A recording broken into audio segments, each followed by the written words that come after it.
Pennsylvania State Route 64. Yeah. Alright, hello everyone, I am Quartermonch437, and in this video I'm going to be taking a brief look at Pennsylvania State Route 64.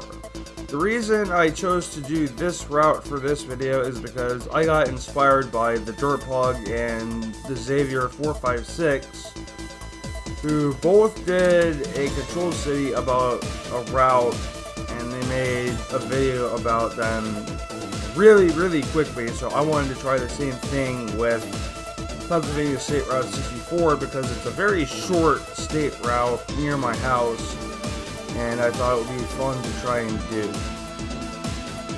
If we look here at the map, we can see that Pennsylvania State Route 64 starts near Bellefonte at a junction with Pennsylvania Route 26 and Interstate 99, and it goes up to Mill Hall, which is a distance of only 20 miles or so.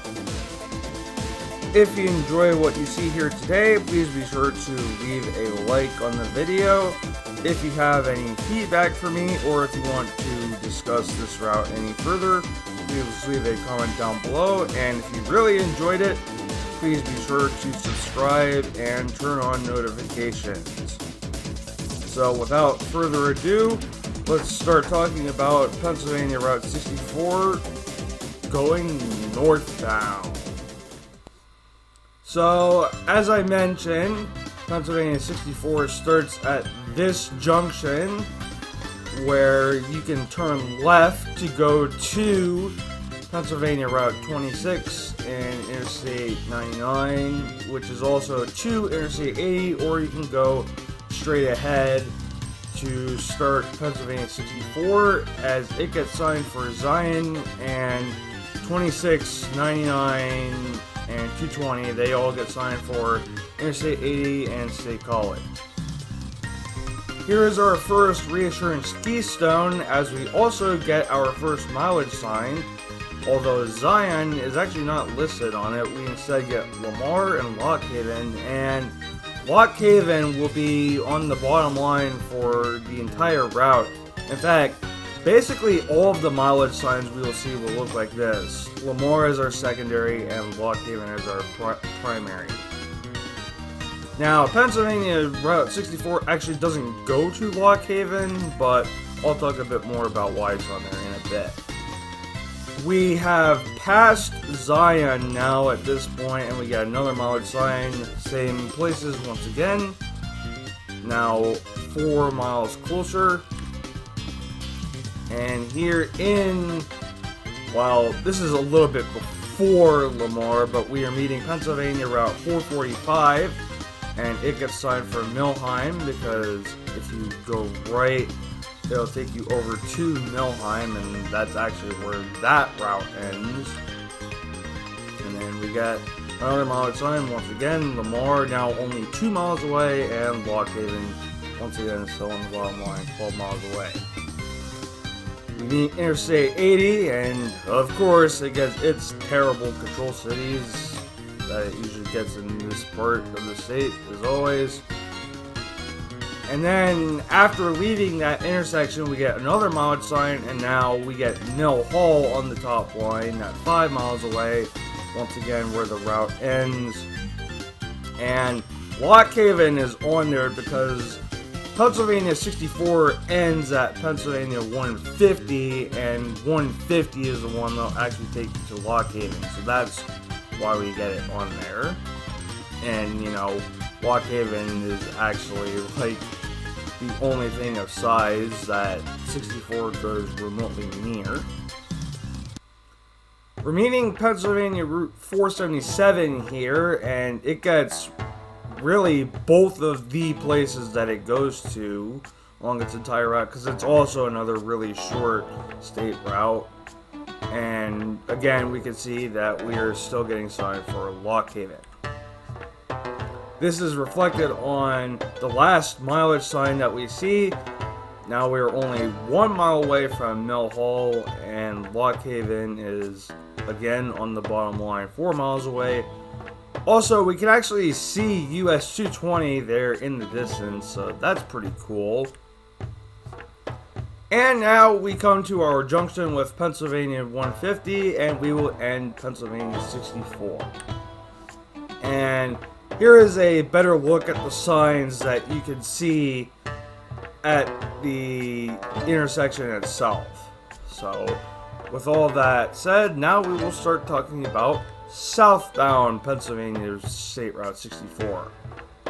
Here's our first reassurance keystone going the other way. We can also see 2 Interstate 80 on there.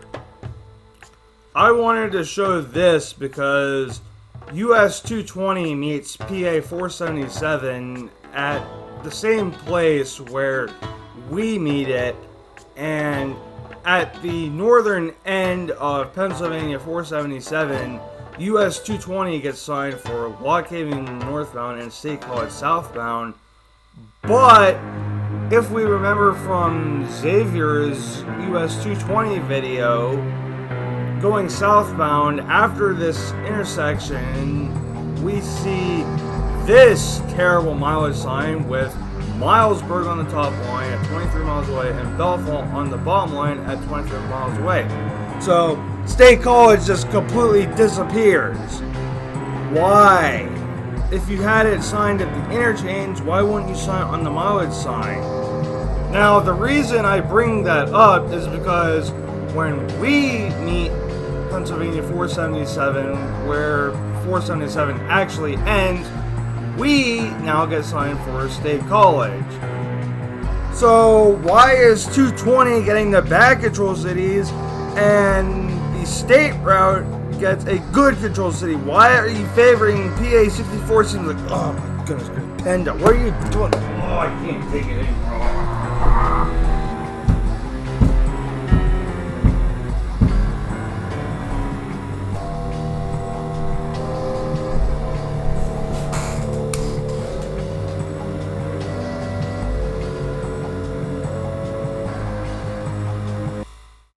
Alright, so on our first mileage sign on southbound 64, we can see that we are getting Lamar as our secondary at 6 miles away and State College at 31 miles away. Which, yeah, that is the right choice for this route. But again, like, you can also sign 220 for that. Like, why would you not sign 220 for State College when 99 goes there and 220 is going to 90? Let's just move on. So here we meet up with Interstate 80, and it gets Williamsport and Bellefonte. Once again, no shocker there. And at this interchange, we are now getting Lamar and State College for southbound 64. And I'm going to be completely honest with you.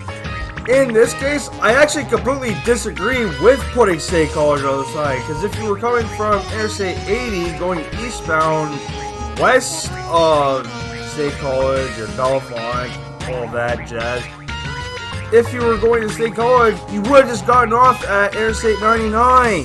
So, like, why are they telling you that if you want to go to State College, that you should take Pennsylvania 64? No! The only defense I can see for signing it here is that if you miss exit 161 and you want to turn around and go back to State College, if you come to this exit and just take Pennsylvania 64, it's a bit shorter in terms of how many miles you'll travel, but at the same time, if you just turn around and go back westbound on Interstate 80 to Interstate 99, it'll be faster. So which do you prefer? To get to State College more efficiently, like taking less miles to get there, or are you just in a hurry to get there? If it's the latter case, then you might as well just turn around back on 80 because it'll be faster. So yeah, again, that is the only reason I can see putting State College on this sign, is because it's less miles if you miss the Interstate 99 exit. Yeah, I don't know, just put Lamar on there. And And then here we are meeting Pennsylvania Route 445 once again. Sign for Millheim, and of course we got State College, 23 miles away. Although on our next mileage sign, we also throw Bellefonte on there. And here we are in Zion once again. And the reason I didn't show this intersection going northbound is because this intersection with Pennsylvania 550 was actually recently redone because the original one wasn't the safest thing to travel through. But they didn't update the street view imagery to compensate for that, and so this was the only one I could get that was like right at the intersection. So Bellefonte was on there for Pennsylvania 550, and of course we were still getting State College. And this is our last mileage sign going southbound on Pennsylvania 64, and now we are just getting Pleasant Gap in State College, because there isn't anything left on Pennsylvania 64, and now we're just going with Pennsylvania 26's controls, which we'll meet here right now. So here are our keystones for meeting Pennsylvania 26, and we get an N64 on both ways, so that is pretty cool, I guess. But with all that said, now we will move on to Quarter March 437's the way it should be for Pennsylvania State Route 64. And this is going to be real simple and quick. I think they basically have this down pat. Northbound, I agree, it should be Log Haven all the way. And southbound, yeah, I complained about it a little bit, but I do believe that State College is the right pick for this route. So with that, we have reached the end of the Pennsylvania 64 video.